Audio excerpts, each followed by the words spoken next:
Hi everybody, welcome to week 197 of Skyrim Mods Weekly. I realized that the tutorial I gave you guys last week on how to install mods was not of the appropriate length, so allow me to fix that. Subscribe.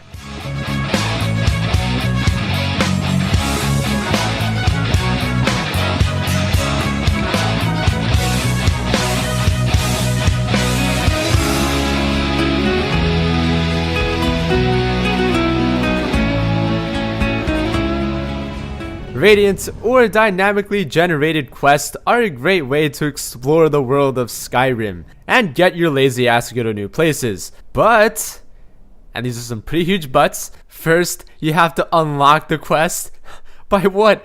Doing quest? What do I look like? An adventurer? Get the fuck out of here. Secondly, what do you expect me to walk to the NPCs? Who do I look like? The courier? Get the fuck out of here. What if I told you that there's a mod out right now that places an abundance of Radiant quests in the most conveniently located locations ever? I'm talking about Manny GT's The Notice Board. That's right, a variety of Radiant quests conveniently consolidated on beautiful notice boards outside of every inn of every town that matters. Think the notice board looks like crap? There's a mod for that too. The Notice Board Redefined by Fading Signal. So how the quests work is that there are a variety of quest types. For example, the rescue mission quest type will choose a random NPC and bring him to a random place, thus giving you an incentive to go to this place. The mod also adds wandering mercenaries. What's this? Sons of a bitches took my quest. Well, I took their life. What's that? What? I was supposed to talk to them? And then they would share me the oh. That's right, if you catch a mercenary going up to the board, you can join them on an adventure. Now, aside from the main board, there's also an irrelevant notice board as well, where the citizens of the town write notes to each other. Stuff like public announcements, pranks, love letters, Camilla's a whore, which is fun to read from time to time, but ultimately pretty pointless. They were adventurers, just like you.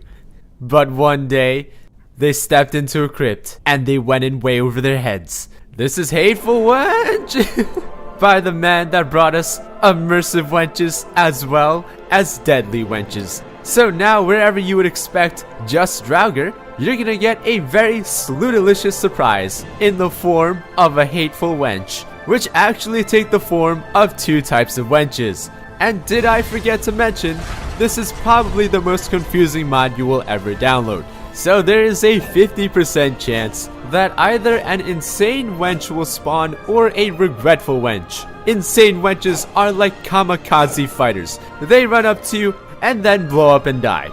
Now, upon dying, there is a 100% chance that a Draugr will spawn and a 100% chance that a courtesan will spawn. There's a 50% chance that an additional Draugr will spawn, as well as a 50% chance of a mini-boss spawn. Upon killing the courtesan that spawns, there's now a 50% chance that a vengeful wench will spawn, which are basically spectral wenches which will fight on your side. Now, in addition to all of that shit, right, there's also a 50% chance that the original wench will resurrect herself, thus starting the cycle of 50% chance spawns all over again. How did he come up with these mechanics? I will never know. Anyways, moving on to the second type of starting wench. Regretful wenches are regretful and thus are not kamikaze bombers and will only blow up if you hit them. They all use custom AI packages as well as custom spells and are all wearing custom armors, mostly designed by Deserter X, all the armors that I've already featured, and they wear makeup of the whorish nature. Of course, all the spawn settings can be tweaked. You can even have them spawn outside of dungeons and basically let them spawn Draugrs all over your ass in the daylight. Have you ever wondered what would happen if you brought together 9 of some of Skyrim's most talented modders together for 5 weeks to work on a single mod? Yeah. Well, I'm glad to say that actually happened, and this is the result. This is Moloch Ball's Inferno by the creator of Dragon Break DD Productions, Eleanor, the creator of like every single house mod that I feature on the show, Skinny Tech Boy, the creator of the only follower mods on the show that were not female. Big Biscuit, the guy that brought us that amazing pirate mod, as well as that skooma mod. And Dionysus, the creator of Apotheosis. And together, they are ARS, the Association of Radical Skyrim Engineers, and a bunch of other people, but if I name them, this intro would be way too long. This is like the Justice League of Skyrim modding, boys. They're just missing Trainwiz. Goddamn it, Trainwiz. Why? So this quest begins when you meet Verilia, a strangely spectral lady that you can speak to enter a realm that Molag Bal created a long time ago that serves as a manifestation of the afterlife and hell. The central hub of this realm is Limbo, and it acts as a gateway into 8 different circles. Greed, anger, heresy, violence, fraud, and treachery. Think of it as fucking Super Mario. You have the central hub, and then you sort of go off into different worlds. If you desire to be my champion in this realm, prove your worth. Here you can murder giants, harmless jellyfishes, harass the souls of the dead, and even exchange souls that you get in this mod for new items, potions, weapons, armor. To reach these worlds, you enter these magical gates powered by greater souls that can be obtained from killing the boss of each world. Each world has a theme in mind. For example, greed is obviously all about money, and it literally is sort of a hell for people who are greedy. Grabbing money here punishes you hard. The more money you grab here, the more enemies spawn.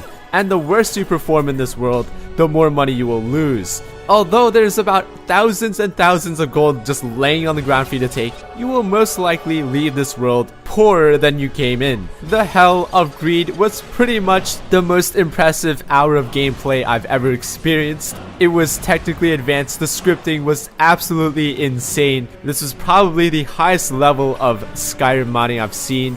And you can probably already tell that this one was made by Big Biscuit because of the pirate section. Like you can tell that the world of Heresy was created by Dionysus because of the amazing lighting that was also found in his mod Apotheosis. Every single world is incredible and incredibly unique. They're so different from each other. They all have their own mini story, which is told through either a memory crystal, a recording of the thoughts of the last mortal to enter this realm. This circle is a place of lies and trickery. Those who in life serve the gods only to serve themselves find their punishment here. Or a cutscene involving Verilia's dark past catching up to her. Why, Verilia?